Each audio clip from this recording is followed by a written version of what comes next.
She was told that you will be watching the kids for 10 days. So then why did she leave a day early while the other grandma tucked in the kids? Here is her story. My son and his wife have 2 kids. My daughter-in-law's mother lives with them in a mother-in-law suite. Very nice for her. Although the apartment door is never shut, she does watch them 3 days a week. She has a very strong personality and she tends to be very manipulative, but my husband and I stay very far away from that situation. My son asked my husband and me to watch the kids for 10 days at their house while they went on a trip.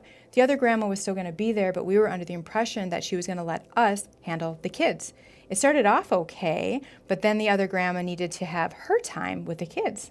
She started to ask if they could say goodnight. We didn't see a problem with that until she started giving them candy and making them feel bad if they didn't want to stay with her.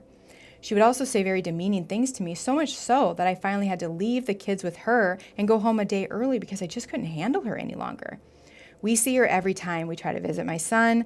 I know I need to set boundaries if there's going to be a next time, but I need to know, am I wrong to expect the other grandma to just back off a little bit when she's there every single day and we don't get to see the kids that often?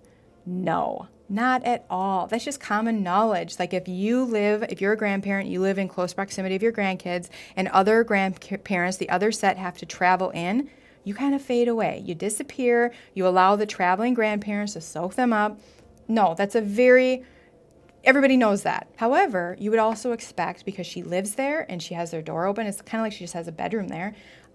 You would also expect the kids to have some rituals and traditions with her that they're going to still do. So there's going to be some interactions like good nights, but you would also expect the grandma who lives there to redirect story time, other things where they do just say, well, right now or tonight, Grandma Elaine's going to do that with you. If this were happening to me and I were in your shoes, I would be highly suspect that you're dealing with an emotionally immature grandma. Someone who's very scared of feeling forgotten if she's not center. If they're not actually in bed with me, they're going to forget about me. And then she's using tactics that she learned when she was really little to keep people close so she feels safe. So knowing that, it would help me just kind of enter the situation a little bit differently so I wouldn't get so resentful of the tactics she's doing. It's not out of malice, it's out of fear. So that's the first thing I would do, is just kind of understand, what am I dealing with here? And if I can switch it from, oh, she's doing this on purpose, to she can't help it, like this is just parts of herself that didn't grow up, that hurts me less. The biggest boundary, the best one, would be watching the kids at your house. If that's not possible, just changing that understanding should be able to help you next time.